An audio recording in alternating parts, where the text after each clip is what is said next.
Members. अब देखो market में आज सडन फॉल आता हुआ दिखाई दे। एक टाइम पे बहुत अच्छा मोमेंटम करा था लेकिन सडन फॉल आया। और मैं अगर वन शॉट में आंसर करूं तो फॉल की वजह रिलायंस जियो है। ठीक है, मैं ऑलरेडी आपको यहां पे आंसर दे चुका हूं। ठीक है, रिलायंस जियो की वजह से मतलब जो जियो का आईपीओ आने वाला था, ठीक है, वो अभी नहीं आने वाला करंट ईयर के अंदर, और उसी की वजह से रिलायंस फॉल हुआ और मार्केट को लेके डूबा। ठीक है, हालांकि देखो बहुत सारी न्यूज है, ट्रम्प की भी न्यूज है और आज इंपॉर्टेंट इवेंट है ट्रम्प का। ठीक है, कि भाई टैरिफ लगेगा कि नहीं, क्योंकि अभी टैरिफ का वापस अभी झोल पेंडिंग है। ठीक है, वो एक यहाँ पे आता हुआ दिखाई दिया। एंड देखो वेदांता में नए शॉर्ट सेलर है, हम लोग सब कुछ डिस्कस करने वाले हैं। ठीक है, तो सी वीडियो अंत तक देखिएगा, हम लोग टेक्निकल भी डिस्कस जरूर करेंगे। ठीक है, चलिए स्टार्ट करते हैं। अब देखो सबसे पहली बात, आज भी मेरी हेजिंग की पोजीशन आप फोकस कर सकते हैं। मैंने एचडीएफसी बैंक को निकाल दिया है। और अगर आप देखोगे मैंने पहले एचडीएफसी बैंक के अंदर 14-15 हजार का प्रॉफिट बुक कर लिया था, तो आज 10 हजार का लॉस बुक किया। तो आप ये समझो 4 हजार का प्रॉफिट था एचडीएफसी बैंक के अंदर, नेवर माइंड, क्योंकि वो थोड़ा वॉलेटल हो चुका था एचडीएफसी बैंक। ठीक है, क्योंकि मार्केट भी अभी थोड़ा पॉजिटिव रह रहा है, तो एचडीएफसी बैंक थोड़ा वॉलेटल हो चुका था। इसके अलावा काफी अच्छी पोजिशन है। ठीक है, एंड एक्सिस बैंक में काफी अच्छी पोजिशन थी। लास्ट टाइम में बीएल को अगर नहीं निकालता तो काफी अच्छा प्रॉफिट में अभी के लिए हो जाता। ठीक है, बट क्या है कि मार्केट बहुत ही वॉलेटिलिटी है। ठीक है, रिलायंस में भी यहां पे आप देखोगे, रिलायंस में आज डे हाई से जो सडन फॉल हुआ, बहुत तगड़ा फॉल हुआ।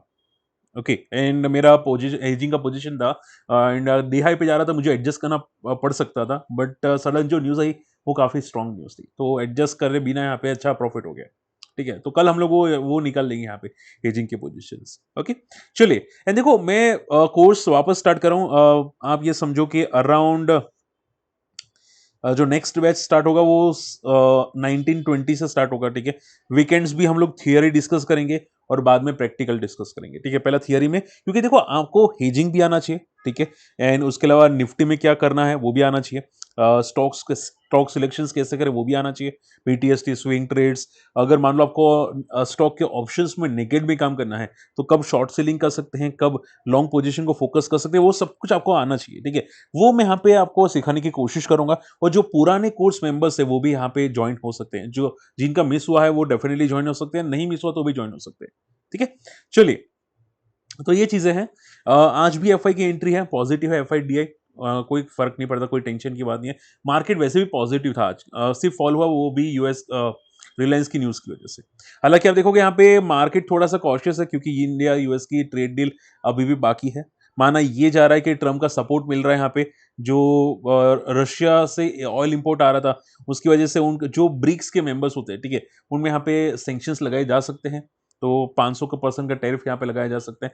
तो ये थोड़े से न्यूज आती हुई दिखाई दे कि भाई इंडिया पे टैरिफ लग सकता है। ठीक है, बट देखते हैं यहाँ पे क्या लगता है कि नहीं लगता। और जैसे कि मैंने बोला, ये पॉसिबल नहीं है। अगर इंडिया पे ज्यादा टैरिफ लगेगा तो सबसे ज्यादा नुकसान यूएस को ही होगा। ठीक है, और उसी की वजह से ये बंदा लास्ट टाइम फॉल हुआ था, यस्टरडे फॉल हुआ था। तो ज्यादा पैनिक करने की जरूरत नहीं है, कोई टेंशन लेने की जरूरत नहीं है। ठीक है, मार्केट में कोई घबराने की जरूरत नहीं है। ठीक है, चलिए, एंड देखो उसके अलावा एक चीज और थी, मैं आपको बता देता हूँ यहाँ पे।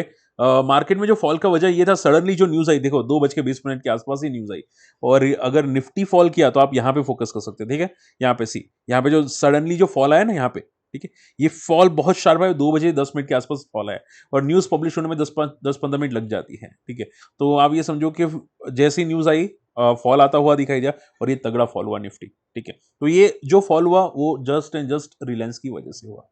ठीक है, हालांकि एक एक एक न्यूज सेबी की और आती हुई दिखाई दी, जो मैंने भी आप लोगों को शेयर किया था, और वो न्यूज ये थी कि सेबी जो यहाँ पे है वो करने वाली है कि जो वीकली एक्सपायरी है, ठीक है, उसको रिमूव करके फोरनाइट एक्सपायरी करने वाले हैं। फोरनाइट एक्सपायरी यानी कि क्या, कि भाई निफ्टी में जो आपको वीकली एक्सपायरी दिखाई देती है, उसकी जगह आपको 2 वीक में एक एक्सपायरी दिखाई देगी। क्या, 2 वीक में एक एक्सपायरी, उसको बोलते हैं फोर्टनाइट एक्सपायरी। ठीक है, तो आप ये समझो कि वीकली एक्सपायरी रिमूव करने की बात की जा रही है, मतलब रिटेल इन्वेस्टर्स को रिमूव करने की बात की जा रही है। मतलब ऐसा लग रहा है कि ये रूल्स, मतलब मैंने लिखा है कि ये मतलब घर पे रूल्स नहीं बनाते। ठीक है, तो ऐसे ऐसे रूल्स ये लोग बना रहे हैं। आप मेरा ट्वीट डेफिनेटली पढ़ सकते हैं वीडियो पॉज करके। ठीक है, मतलब मैंने इतना नेगेटिव लिखा है ना कि मतलब ये तो ऐसा लग रहा है कि भाई ट्रम्प हो गया, सेबी इंडिया का ट्रम्प हो गया, मतलब मन फाए इतना रूल्स चेंज कर लेता है। भाई फाइनेंस मार्केट है इंडिया का, भाई हर बार रूल्स चेंज करना अच्छी बात नहीं होती, बट ये लोग तो करते ही जा रहे, करते ही जा रहे, करते ही जा रहे। एक लिमिटेशंस होती है। ठीक है, आप घर पे अपना फर्नीचर चेंज नहीं कर रहे, मैंने तो इतना ही लिखा था। ठीक है, भाई आप मार्केट में है, ठीक है, हर मंथ कुछ ना कुछ नया आ जाता है, हर 2 महीने में कुछ नया आ जाता है। ये तो ये चीजें टोटली नॉनसेंस वाली है। ठीक है, तो ये बस ट्वीट किया था। आई होप कि नरेंद्र मोदी जी और कोई और ट्वीट भी दिखे, ठीक है। देखते हैं यहाँ पे व्यूज आते हैं कि नहीं यहाँ पे, और कोई ट्वीट रीपोस्ट होता है कि नहीं। बट ये लगातार जो कर रहे हैं वो चीजें टोटली नेगेटिव है मार्केट के लिए। एनीवे, तो मार्केट में यहाँ पे जस्ट एंड जस्ट साइडवेज आपको दिखाई दे रहा था। रही बात रिलायंस की, देखो रिलायंस में क्या हो सकता है, मुझे काफी लोगों की क्वेश्चंस आते हुए दिखाई दिए। देखो रिलायंस में टेम्पररी ऊपर मोमेंटम आ रही थी रिलायंस के अंदर, ठीक है। रिलायंस में आप ये समझो अभी भी एक रेंज के अंदर है रिलायंस। अच्छी बात है कि current from the lower level से काफी अच्छा बाउंस हुआ 40 आरएसआई से। जब ये नीचे आया था तब भी मैंने डिस्कस किया था कि 40 आरएसआई पॉजिटिव होता है कोई भी कंपनी का, ठीक है, क्योंकि मंथली चार्ट पे 40 आरएसआई आना इट्स पॉजिटिव, ठीक है, कभी भी रिवर्स हो सकता है। और एज अ डिस्क्लेमर मेरे वाइफ के अकाउंट के अंदर यहाँ पे मैंने लिया था, ठीक है। मैंने ही प्लेज कर दिया था, बट मैंने लिया था यहाँ पे, ठीक है, प्लेज करके रखा है। तो आप देखोगे यहाँ पे अब इसका एक रेजिस्टेंस है तगड़ा वाला 1600 का, क्या ये टूटेगा कि नहीं वो देखेंगे, ठीक है। अभी चांसेस कम है क्योंकि जिस तरह से जा रहा है अब ये फॉल करेगा टिल रिजल्ट थोड़ा वीक रहेगा, और रिजल्ट के बाद थोड़ी बहुत क्लैरिटी आपको दिखाई दे सकती है। अगर रिजल्ट खराब आए तो वापस पिट जाएगा, ठीक है। बट ये ऑलमोस्ट लाइफ हाई के आसपास पहुंच चुका था, ठीक है। अब ये नेगेटिव मोड में आ रहा है यहाँ पे, ठीक है, तो ये अच्छी बात है। और वैसे भी मेरा हेजिंग जो था वो थोड़ा बहुत बेनिफिट में आ सकता है। ओके, वेदांता हिंदुस्तान जिंक देखोगे यहाँ पे ये फॉल करता हुआ दिखाई दिया 8% तक। अब देखो पहले हम लोगों ने हिडनबर्ग का नाम सुना था, ये लोग शॉर्ट सेलिंग करते थे अदानी ग्रुप पे या दूसरी फर्म्स पे, ठीक है। अब ये लोग ने विकोरी ने यहाँ पे आई थिंक शॉर्ट सेलिंग किया, अगर मैं नाम गलत नहीं ले रहा हूँ यहाँ पे, ठीक है। तो ये जो यहाँ पे ग्रुप है, ठीक है, ये क्या करता है, ये सिम आई थिंक उनका भी ये सेम काम काज है, विकोरी रिसर्च रिपोर्ट, ठीक है, उन्होंने एक रिपोर्ट बनाई थी। और देखो रिपोर्ट बहुत ही जानना जरूरी है, ठीक है। जो लोग वेदांता या हिंदुस्तान जिंक पे फोकस रख रहे हैं उनको ये रिपोर्ट जानना जरूरी है। और रिपोर्ट में पता है क्या बोला है, रिपोर्ट में ये बोला है कि ये लोग जो कैश फ्लो ला रहे हैं वो टोटली फ्रॉड है कैश फ्लो, ठीक है। इसके अलावा यहाँ पे इनकी बैलेंस शीट भी फ्रॉड है, एसेट भी फ्रॉड है। मतलब ये लोग अपना बड़ा चढ़ा के बैलेंस शीट बता रहे हैं, आप समझ रहे हैं, ऐसी ऐसी चीजें बता रहे हैं यहाँ पे। तो पता नहीं यहाँ पे ये सच्ची है गलत है, आई डोंट नो, बट ये चीजें टोटली आती हुई दिखाई दी जिसकी वजह से बंदा फॉल करता हुआ दिखाई दिया। और देखो मैं मेरे मन से नहीं बता रहा हूं, आप यहाँ पे फोकस कर सकते हैं। देखो यहाँ पे ये उनकी 87 पेज की रिपोर्ट थी वेदांता की ऊपर, ठीक है। और आप देखोगे यहाँ पे इसमें क्या लिखा है, क्लियर कट आप स्क्रीनशॉट ले लेना। Bait and switch funding model, inflated asset values, capex fraud, governance failure are the sum of discrepancies for the short seller Elix, ठीक है।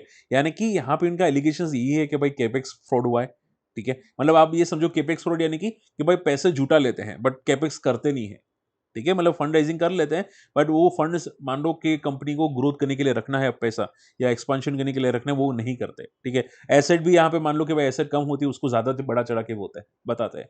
अब आप पूछे सर ऐसा क्यों करते हैं, तो भाई लोग आप बोलते हैं ना फंड राइजिंग करते हैं एनसीडी के माध्यम से, तो फंड राइजिंग अच्छी हो जाती है, ठीक है। अब मान लो आप बहुत बड़ी कंपनी बनाओ, तो आपकी कंपनी की वैल्यू है 100 करोड़, क्या बताओ 1000 करोड़ की बुक में, तो आपको 500 करोड़ तक का भी यहाँ पे लोन मिल सकता है अगर आप बुक में 1000 करोड़ की वैल्यू बताओ तो यहाँ पे, ठीक है। ये उसी टाइप का है, बात समझ में आ रही है।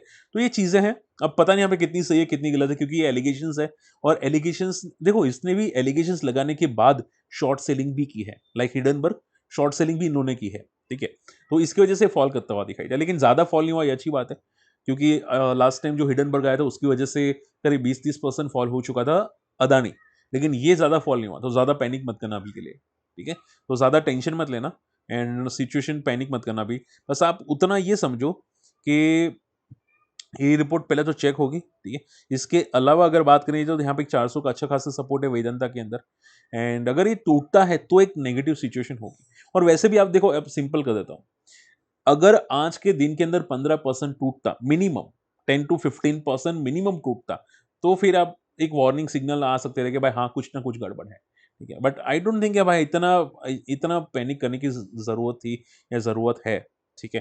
तो आप देखोगे यहाँ पे स्टॉक अभी रेंज में है और रेंज में ही शायद रहने की कोशिश कर सकता है, ठीक है। सेम चीजें हिंदुस्तान जिंक में भी आपको यही चीजें आपको दिखाई दे सकती हैं, ठीक है।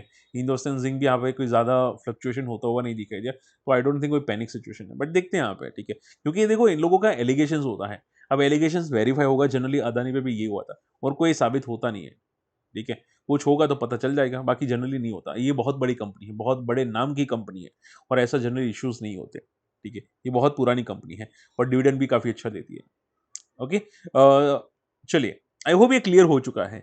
इसके अलावा मेट्रोपोलिस, देखो मेट्रोपोलिस काफ़ी अच्छा मोमेंटम कर रहा था, कंसोलिडेशन लेवल का ब्रेकआउट किया एंड मैंने रीज़न ढूँढने की कोशिश की कि भाई क्या रीज़न, क्या क्यों भाग रहा है, लेकिन कोई ख़ास रीज़न मिला नहीं। अब एक ही रीज़न हो सकता है कि भाई बड़े प्लेयर्स शायद ट्रेड करते हों इसकी वजह से, ठीक है।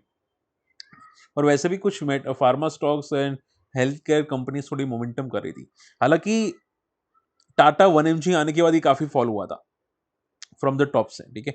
उसके बाद रिकवर किया, सस्टेन नहीं कर पा रहा है, अब वापस रिकवर कर रहा है। तो आप ये समझो जब तक ये रेंज को मंथली चार्ट पे क्लोज नहीं कर देता 2250, ठीक है, 2250, तब तक ये वीक रहेगा। बस जैसे ये क्लोज करके सस्टेन कर लेता है, फिर ये पॉजिटिव होना स्टार्ट हो सकता है मेट्रोपोलिस हेल्थकेयर। और देखो ग्रोथ है मेट्रोपोलिस में, मैंने इसके रिजल्ट्स देखे हैं, ठीक है। इश्यूज नहीं है मेट्रोपोलिस के अंदर, 1mg आने के बाद भी ऐसा कोई खास सिचुएशन खराब नहीं हुई कंपनी की, ठीक है। आप देखोगे यहाँ पे इनकी जो सेल्स है वो अभी भी पॉजिटिव है, ग्रोथ है अभी भी सेल्स के अंदर। प्रॉफिट अगर आप देखोगे पिछले 3 साल के अंदर प्रॉफिट भी इंक्रीज़ हुए, ठीक है। तो सेल्स इंप्रूवमेंट हुई है, ठीक है, लेकिन ज़्यादा पैनिक की सिचुएशन नहीं है यहाँ पे, okay. So point short and simple में Metropolis positive, but closing monthly देखना पड़ेगा एक बार कि मंथली क्लोजिंग कैसा आते हैं, क्योंकि थोड़े-थोड़े वॉलेटाइल अभी है मार्केट, मार्केट में वॉलेटिलिटी आ जाती है। ओके, रही बात फोर्स मोटर्स की, तो देखो फोर्स मोटर्स आज भी नया हाई मारा है और ये बहुत अच्छी बात है कि फोर्स मोटर्स सस्टेन करा है प्लस नया हाई मारने की कोशिश करा है, ठीक है। करंट ईयर के अंदर ये बंदा बहुत तेजी से भागा है, अनबिलीवेबल, और खासकर तो ज्यादातर लास्ट 3 महीने में, ठीक है, जो यहाँ पे चार्ट्स भी नहीं आ सकते, लास्ट 3 महीने में बहुत तोड़-फोड़ भागा है, ठीक है, वर्टिकल भागा है। और आप यहाँ पे देख सकते हैं लास्ट टाइम भी ऐसे ही हुआ था, 2024 के आसपास ये 3 महीने बहुत भागा था, उसके बाद 4 महीने sideways and then profit booking, ठीक है। तो फोर्स मोटर्स में दम है ज़रूर, लेकिन ये ऐसा ही करता है, 3 महीने भागता है और बाकी के यहाँ पे साइडवेज टू प्रॉफिट बुकिंग में चला जाता है, ठीक है। तो देखते हैं यहाँ पे क्या होता है, बट और मोमेंटम की वजह पता है क्या है? यहाँ पे कुछ दिनों पहले न्यूज़ आई थी, फोर्स मोटर्स के वो यहाँ पे ज़ोयो के साथ टाई अप करते हुए दिखाई देते हैं, ठीक है। तो ये छोटी-मोटी न्यूज़ है, कोई फ़र्क नहीं पड़ता, लेकिन कंपनी का ग्रोथ बहुत अच्छा है फोर्स मोटर्स का, ठीक है।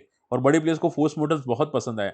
मैंने ये स्टार्टिंग में डिस्कस किया था 8000 के आसपास, उसके बाद तो ये काफ़ी भाग चुका है, ठीक है। अभी एक रेजिस्टेंस मिला था, लेकिन ये बंदे ने रेजिस्टेंस को भी ब्रेक कर दिया है, क्योंकि 16,000 का लेवल रेजिस्टेंस था, वो तोड़ चुका है अभी, ठीक है। क्लोजिंग अच्छी आ रही है, बट ये तोड़ चुका है बंदा लेवल, ठीक है। तो अब ये कहाँ तक जाएगा कहना मुश्किल है, ठीक है। बस आप ये समझो कि जब तक 16,000 के ऊपर है, तब तक पॉजिटिव। अगर 16,000 ब्रेक करेगा, तो थोड़ा पैनिक क्रिएशंस हो सकता है, ठीक है।